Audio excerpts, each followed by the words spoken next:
I'm going to break this down bit by bit. Single payer, national health care versus health care insurance for all.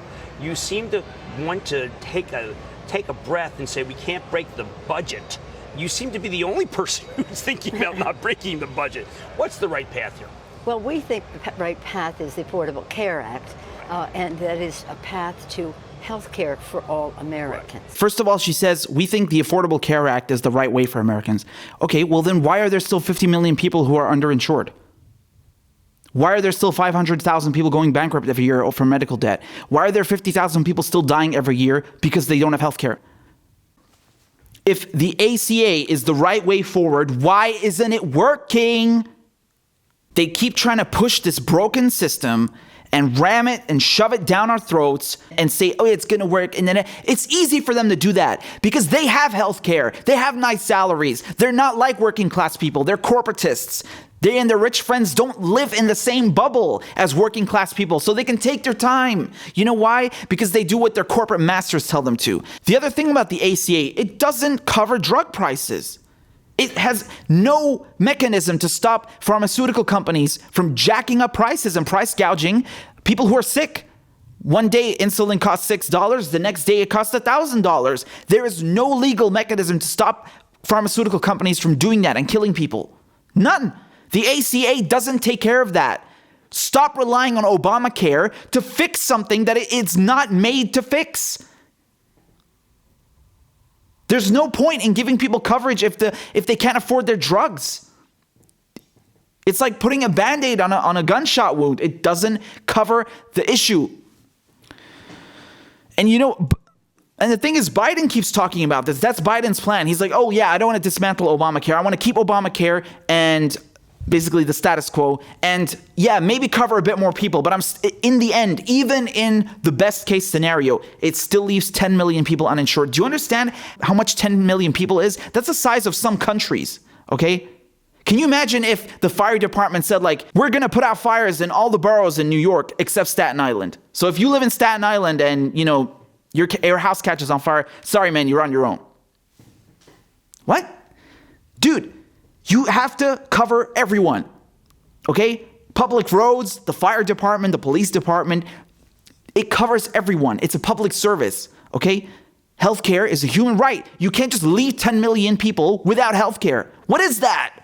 What is that? Either you are too incompetent to implement a universal healthcare system, or you don't care about American people. And in both cases, you're unfit for office. So this idea of trying to push Obamacare and the ACA and act like it's going to fix all the problems, it's not. This is a half-assed measure. It's not a solution. I always say to people, when we win, we can put everything on the table and see what it means in terms of benefits for the consumer, cost to them, and cost to business, to corporate America, which is paying a lot of the price, right, as well as cost to the federal government and local government. So I believe that the path is to health care for all is a path that is following the lead of the Affordable Care Act. She uses health care for all. And notice all these health care plans about like Beto and Amy Klobuchar and all these like ridiculous candidates. They always try to use the word Medicare or the word all in their plan to write off of the popularity of Medicare for all, which is what most American people want. Okay, we've seen this in the polls. The majority of Americans want a universal single-payer healthcare system. They don't want the ACA. They don't want half-assed measures. They want universal coverage for all their problems and cheaper. So she's trying to write off of the popularity of Senator Sanders' bill, Medicare for all, and say healthcare for all. That's not the same thing. When I order a Coke, I want a goddamn Coke. Okay, I don't want RC Cola or a Pepsi. I want Coke. When I listen to the candidates in the debate, it seems like the majority do not necessarily favor that path. Is there a way to rein people in? Is there a way to say, listen, we're not going to bring that in the House? Well, when we win, and I anticipate that we will win the House and hopefully win the Senate and certainly win the White House, but in the course of all of that, let's use our energy to have health care for all Americans. And that involves over 150 million families have health care through the private sector, through the insurance companies. And we don't want to empower insurance companies, but we want to empower. Now, what the Affordable Care Act did, it not only expanded health care to 20 million more Americans, it increased the benefits. No longer having a pre-existing condition prevented you from getting health care.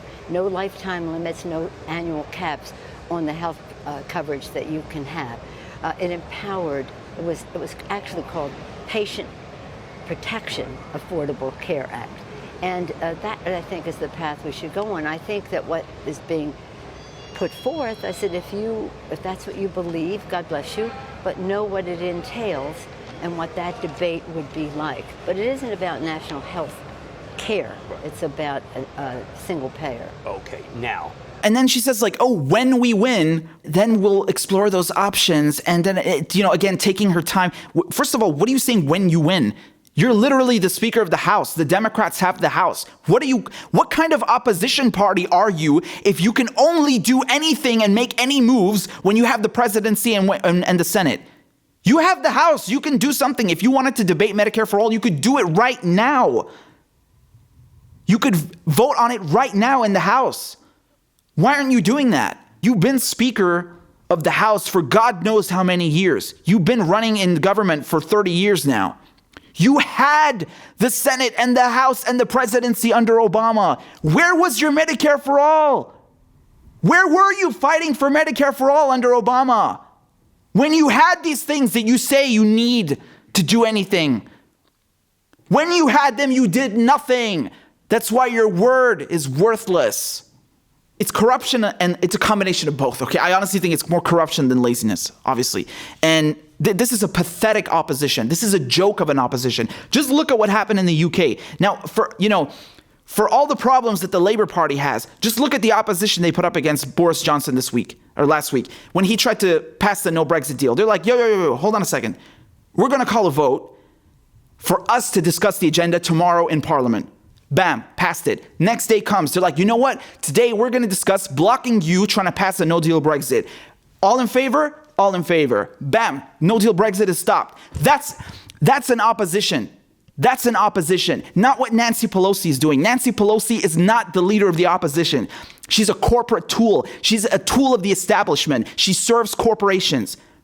Know that. She's not representative of the American people. And you will never see that kind of opposition from her. Never. Okay? She's just going to sit there and waste time while Americans are dying and going bankrupt because they can't afford healthcare and do nothing. And also, look at the framing of his question. He's like, you're the only one who seems to care about the deficit. What? Oh, that's very interesting because when Trump did his tax cuts for the rich, you weren't saying anything about the deficit. When Trump passed a bloated military budget, adding another $80 billion to the defense budget, you also didn't say anything about the deficit. But now when it comes to helping regular working class Americans not die, now you care about the deficit. Oh my God, the deficit. What is this? We need to stop trying to tout and pass Nancy Pelosi off as a progressive. She's not a progressive, okay? She is the antithesis of a progressive, okay? You remember what she did when she was on 60 Minutes and she said that, the progressive wing in the Democratic Party? Yeah, that's like 5 people. What?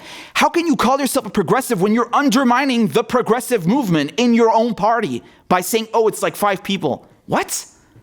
And then she proceeded to attack the squad. You remember when she was launching attacks against AOC and Ayanna Pressley and Ilhan Omar and Rashida Tlaib? Do you remember that? She has no respect. She has no respect. And she does nothing to oppose Trump and the Republicans. She is literally Trump's biggest enabler. She won't launch impeachment inquiries. She won't get his tax returns. Giving him more money for the border wall. For the border protection. You know, all the ICE camps and the detention. You know what she did? She just gave him the money. No strings attached. Not like, you should use that money and we're going to make sure that you use that money to stop people dying in your camps at the border. She's like, no, I trust you. Just show me where to sign. I'll sign here. What is this, man? You know, all she's trying to do is dilute the term progressive. That's all she does. She's trying to dilute it and make it weak by saying that, I'm a progressive. She dilutes the term. You're not a progressive. You serve corporations. You take corporate money. You enable Trump every single day. You represent no opposition to Trump. And you know why we know that? Not because of the things I just mentioned, but also because Trump never attacks her. Notice that. Trump never says anything about her. And by the way, he never says anything about Bernie. I think he's scared. He's very, very scared of Bernie. Bernie attacks him all the time on Twitter. Trump never responds. Trump attacks his own appointees in the government, but he won't attack Bernie. It's very interesting. But yeah, he never attacks Nancy Pelosi either. You know why? Because she's his lapdog. He has her on a leash. He knows she's not a threat to him. So he leaves her alone. Because she'll never oppose him. She's never going to pass Medicare for all. She's never going to put forward a bill that goes against the Republican agenda. She's never going to ask for his tax returns. She's never going to, put requirements down when he asks for money. She's never going to launch an impeachment inquiry either. Just like, yeah, here's your money. Stay in office. I won't oppose you. Do whatever you want. That's Nancy Pelosi, the opposition, leader of the opposition, the progressive who represents corporations. Yeah, sure. Look, man, if you're in office and you become a multimillionaire in office, there is no way you are clean. No way. Okay, unless Bernie Sanders, who wrote a book. But I mean, when you're taking corporate money for so long, anyone who gives you excuses as to why we can't have universal single-payer coverage in the United States is a liar. This is the richest country in the history of the world. We have money for everything. We have money for wars. We have money for useless garbage that we don't need to get involved in. The healthcare industry makes hundreds of billions of dollars every single year. This is not an industry in decline. This is an industry that is booming. It is booming. An industry that makes hundreds of billions of dollars in profits is not in trouble, okay? So what I'm trying to say is that we have the money. This industry has the money. This country has the money, but there's no will. There's no will. You know why? Because of corruption, because of people like Nancy Pelosi.